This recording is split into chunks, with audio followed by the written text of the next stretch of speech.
थे बहुत बेदर्द लम्हे ख़त्म दर्द इश्क के। थे बहुत बेदर्द लम्हे ख़त्म दर्द इश्क के।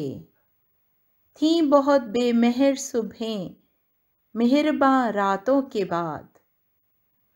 दिल तो चाहा पर शिकस्ते दिल ने मोहलत ही न दी। दिल तो चाहा पर शिकस्ते दिल ने मोहलत ही न दी। कुछ गिले शिकवे भी कर लेते मनाजातों के बाद। उनसे जो कहने गए थे फैज़ जाने सदका किए। उनसे जो कहने गए थे फैज़ जान सदका किए। अनकही ही रह गई वो बात सब बातों के बाद। अनकही ही रह गई वो बात सब बातों के बाद। जो बिछड़ गए एपिसोड 12। क्या रूमी बॉम्ब ब्लास्ट करके जिंदा निकल पाएगा? क्या सोनिया के वालिद और वालदा को मुक्ति बहाने वाले मार देंगे? अगर नहीं मार देंगे तो सोनिया कैसे जिंदा बच पाएगी? कैप्टन फरूक की मोहब्बत यकतरफा है? तो आज हम इन्हीं सवालों के जवाब देंगे। सोनिया के घर में आने वाली आंटी का हम आपको पहले ही बता चुके हैं कि वो मुक्ति बहाने की एजेंट हैं। बाज़ाहिर वो पीटीवी में काम करती हैं, लेकिन उनका असल काम वेस्ट पाकिस्तान के लोगों के नाम और पते मुक्ति बहाने वालों को पहुंचाना और फ़ौज की मालूमात देना है। सोनिया की वालदा वेस्ट पाकिस्तानी हैं और सोनिया के घर कैप्टन फ़रूक के आने जाने की वजह से ये घर मार्क हो चुका है।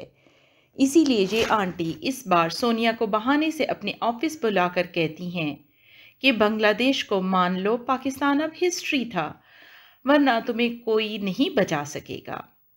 वो सोनिया को ये भी कहती हैं कि अपने वालिद से कहो कि सब ब्रिजेस की फाइल मुक्ति बहाने वालों को दे दें, ताकि वो जान सकें कि कौन सा ब्रिज कब उड़ाना है।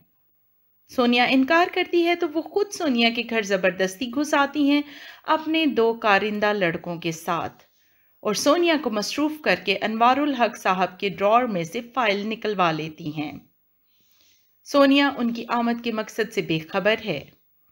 नेक्स्ट एपिसोड में लगता है कि सोनिया के घर में घुसकर उसकी वालदा और वालिद को मार दिया जाएगा। सोनिया को जिंदा रखने का मकसद ये है कि सोनिया उनके मकासद के लिए काम करे, और अगर सोनिया ऐसा नहीं करेगी तो मौत ही उसका मुकद्दर होगी।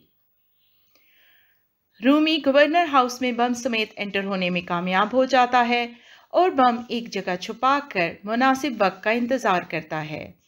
जब सब नमाज में मसरूफ़ होते हैं, जो कि फ़ौज की आखिरी बाजमात नमाज होगी, उसके साथ ही रूमी बम धमाका कर देगा और बहुत से फ़ौजी शहीद हो जाएंगे। नेक्स्ट एपिसोड में जलालाबाद चौकी जिस पर कैप्टन सदीक तैनात हैं, वो भी हाथ से निकल जाएगी।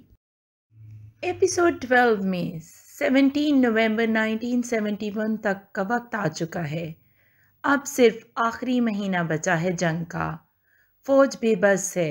अब सिर्फ वो मुक्ति बहाने की तरफ से हमले के इंतज़ार में है। इंडियन आर्मी बाकायदा घरों तक घुस आई है।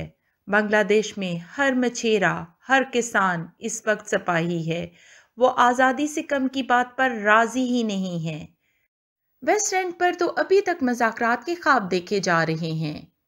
इस एपिसोड की हाईलाइट सोनिया और कैप्टन फ़रूक की मुलाकात थी, जो पीटीवी सेंटर के बाहर होती है। कैप्टन फ़रूक सोनिया से एक बार फिर इजहार मोहब्बत करते हैं। हारून की मौत पर माफ़ी मांगते हैं। सोनिया उनकी मोहब्बत का कोई जवाब नहीं देती और कहती है कि आपने एक हारून नहीं, कितने मासूम लोगों को मारा है।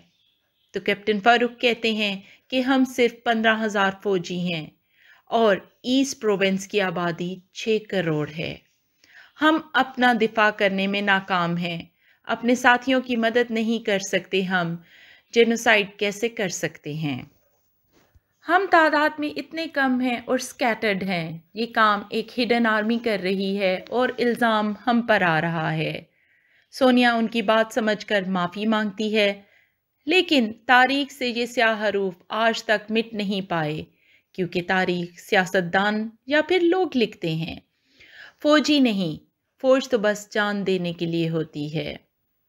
कैप्टन फरूक के सीईओ भी कहते हैं कि इस वर्दी को पहनने वालों का जीना मरना एक होता है। सोनिया भी रूमी को नहीं रोकती कि मासूम लोगों को ना मारो, बल्कि उसके साथ असला लेकर जाती है। तो ये वो सिर्फ रूमी को बचाने के लिए कर रही है, और कैप्टन फरूक से वो इजहार मोहब्बत इसलिए नहीं कर रही कि उसकी ज़रूरत ही नहीं है और ना ही वक्त है, क्योंकि वो पिछली एपिसोड में ऑलरेडी कह चुकी है कि कुछ बातों का जवाब खामोशी होता है। इस ड्रामे के और बहुत सारे ड्रामास के रिव्यूज़ देखने के लिए रहिए हमारे साथ, करते रहें हमारे चैनल को सब्सक्राइब और वीडियोज़ को लाइक एंड शेयर।